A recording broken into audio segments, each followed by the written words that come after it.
that Bangladesh has a enormous refugee population and it desires to rid itself of that population.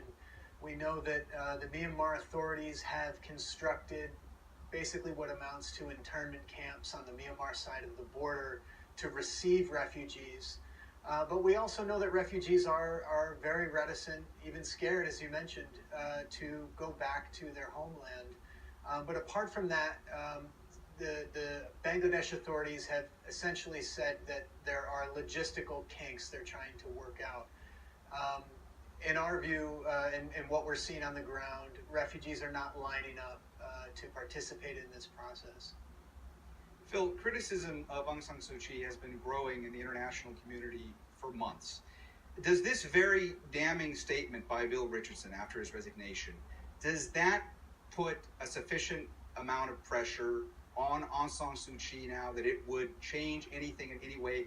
Would at some point we expect to see her actually denouncing the actions of the military?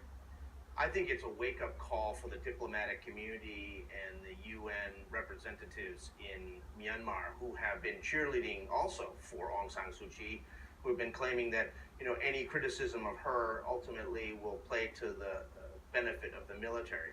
Quite clearly, this is a military that is not afraid of accountability. It's not expecting to be held accountable, and Suu Kyi has essentially become an element in the cover-up. That's what's really being said here. That's what was revealed, that she doesn't want to know what actually happened, and if she did know, she didn't want to do anything about it.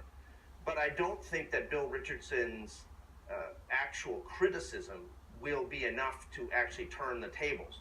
I think that Suu Kyi is now looking to the other members of the commission to support her and to sort of push aside criticism from Richardson, and I think that she is hoping that these people will be willing to go along with her version of reality.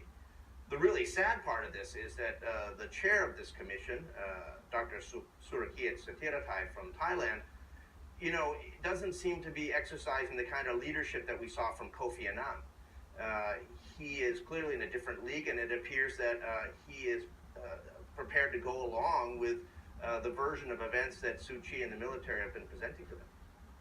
Tung Kin, the Rohingya had their citizenship withdrawn in what was then Burma 35 years ago. The Myanmar government considers them illegal immigrants. What is their status currently in Bangladesh? Yes, they have been, step to step, they are trying to get rid of Rohingya population. That's what, when we talk about Rohingya issue, is systematically persecution and systematically they are driven out, and is genocide what's happening to the Rohingya. That's what we can say. What we can see here, Rohingya refugees in Bangladesh, I don't think they will return to Burma as the way the situation what they have felt in Burma. That is one thing, and we need to look at the situation in Bangladesh refugee camps is really bad. So what we need to see now is what international community what they have to do, as we have seen also whitewash this commission, what they're trying to do. This is quite critical time for us. That's what I can say. Matthew, you just heard Tung Kin use the word genocide. Now, in December, UN Human Rights Chief Zeid Ra'ad al-Hussein addressed a Human Rights Council session in Geneva, and he said that an act of genocide against Rohingya Muslims by state forces in Myanmar cannot be ruled out. Now, that was definitely a change, because for months before that, we kept hearing the term ethnic cleansing being utilized by UN officials and by rights groups and by international governments. So does the fact that the UN Human Rights Chief utilized the word genocide change things sufficiently? Do you expect that more groups now, that more officials might be utilizing that word and raising the alarm bells? Well, I think the policy options that governments have are present whether or not the High Commissioner for Human Rights is invoking the term genocide. We put out a report with the U.S. Holocaust Memorial Museum in November that it was a year-long investigation that found mounting evidence of the crime of genocide against Rohingya in Rakhine State.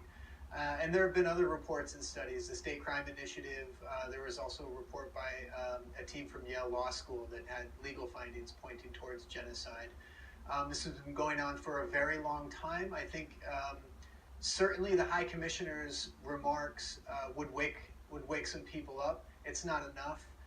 There definitely needs to be a bigger. There needs to be a sea change among the diplomatic community, among the international community. And right now, Myanmar's military leaders and other state security officials in the country are getting away with these crimes.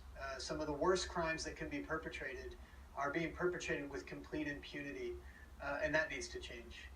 Phil, rights groups have been calling for a while now on the UN Security Council to refer Myanmar to the International Criminal Court in The Hague, but Myanmar is not a signatory to the Rome Treaty. So even if the UN Security Council were to refer Myanmar to the ICC, would that make any difference? Well, it would make a difference because actually that referral from the UN Security Council is the only way you can get a non-ratifying state like Burma to the ICC.